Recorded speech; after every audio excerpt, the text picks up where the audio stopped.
Bonjour tout le monde. Sur cette chaîne, on présente des techniques pour faire de l'agriculture, euh, plus précisément de l'agroforesterie, forêt-jardin, euh, non-labour, etc., sans pétrole.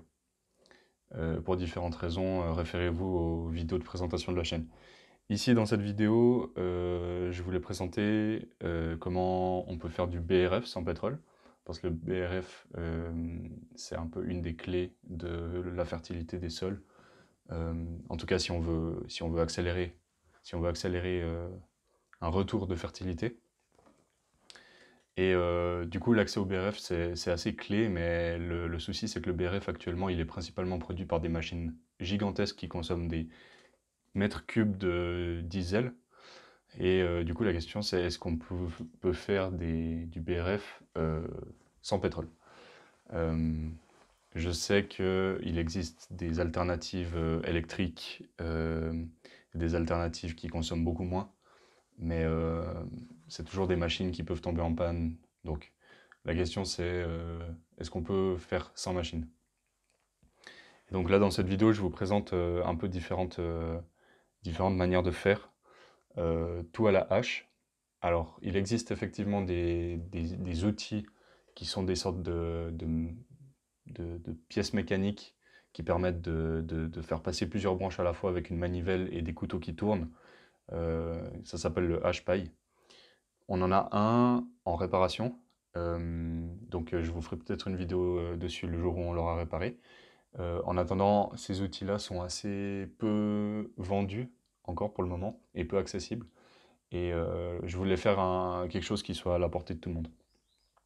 Donc là, je fais à la hache et ça peut paraître vraiment long et pénible.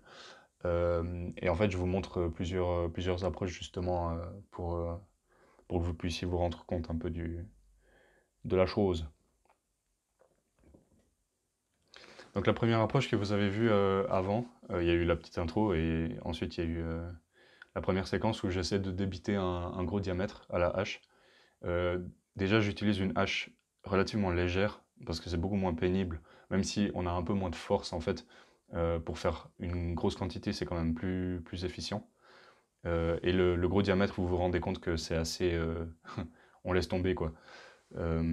C'est beaucoup trop dur, le bois est beaucoup trop solide. Le bois de cœur est en fait, même qu'ici c'est du noisetier et pas du chêne ou du châtaignier, même le noisetier est beaucoup trop solide. Et du coup, on fait 5 centimètres et on n'a plus d'épaule. Donc le gros bois, en fait, il faut vraiment, alors soit l'utiliser pour de l'ébénisterie, pour des outils ou comme ça, ou alors comme bois pour nourrir le sol, mais sur le très très long terme. Et du coup, débiter des sortes de bûches. Ben, d'ailleurs, c'est ce que je fais dans la deuxième séquence où je coupe un tronçon et je débite le tronçon en bûchettes, en gros. Euh, et ces bûchettes-là, elles se décomposent un peu plus vite que si on laissait la branche entière. Après, les bûchettes, on pourrait aussi les utiliser pour faire du feu, donc c'est toutes des réflexions à avoir sur quel usage on fait des matériaux, sachant que tout demande beaucoup plus de travail que si on bossait avec des machines. Euh, Mon idée, c'est que les gros diamètres, il faut les garder pour soit du feu, soit des constructions. Et que pour le BRF, on va utiliser que les petits diamètres. Et du coup, petit diamètre, c'est maximum 3 centimètres, sachant que déjà 3 centimètres, c'est assez difficile, même du bois vert, de le couper en un coup à la hache. Il faut souvent deux coups. Donc je dirais 3 centimètres de diamètre maximum. Idéal, c'est 2 centimètres. 2 centimètres, c'est assez facile, sans trop se fatiguer, de toujours couper le diamètre entier d'un seul coup de hache. Et en fait, bah, vous voyez sur la dernière séquence que des plus petits diamètres comme ça, c'est quand même relativement rapide.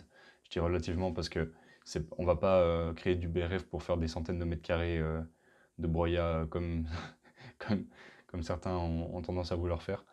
Là, c'est vraiment soit pour créer du compost, enfin du terreau, pour des petites surfaces ou pour des rempotages ou comme ça, soit pour des apports très localisés, soit autour d'arbres qu'on veut aider, soit sur des petites zones de plantes annuelles, mais c'est pas quelque chose qu'on va utiliser sur des surfaces énormes.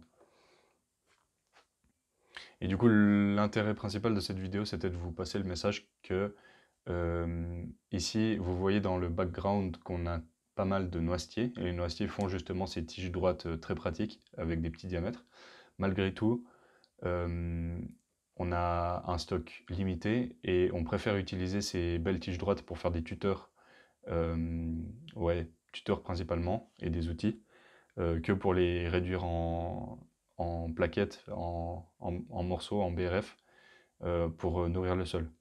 Et du coup, le message, c'est planter un max d'arbres à croissance rapide. Comme j'avais fait une vidéo sur les arbres pionniers, donc saule, peuplier, sureau principalement. Bah justement, pourquoi pas noisetier aussi. Ces arbres qu'on va ensuite tailler en trogne et, et qu'on placera peut-être en ligne ou de manière assez espacée pour pouvoir cultiver entre eux. Donc les arbres, ils apporteront un avantage sur le microclimat de la parcelle, un effet brise-vent, un peu d'ombre, etc. Et en plus, le bois qu'ils produiront sera utile pour faire du BRF et pour nourrir le sol. Et par rapport à la stratégie forêt-jardin, de notre point de vue, on mise beaucoup plus, en tout cas à court terme, sur ces essences-là que sur des essences fruitières. Parce qu'on a déjà énormément d'essences fruitières au terrain. Et on se rend compte que ayant beaucoup d'essences fruitières assez âgées qui produisent énormément, c'est pas vraiment ça qui nous manque si on devait viser l'autonomie alimentaire. C'est pas vraiment les pommes, les poires et les coings qui nous manquent, c'est plus la nourriture calorique. Et la nourriture calorique, ben, ça se fait avec, à court terme en tout cas, ça se fait avec des plantes annuelles. Après, à long terme, bah, évidemment, on a aussi la stratégie de, et on a déjà commencé il y a 2 ans à planter énormément de noyers et châtaigniers. Mais ces arbres-là mettent minimum une dizaine d'années à pousser et à commencer à produire. Donc à court terme, c'est plutôt les plantes caloriques annuelles, type céréales, tubercules euh, et autres. Et pour nourrir le sol de ces parcelles-là, on fait du BRF de cette manière, avec les trognes qui sont déjà sur place.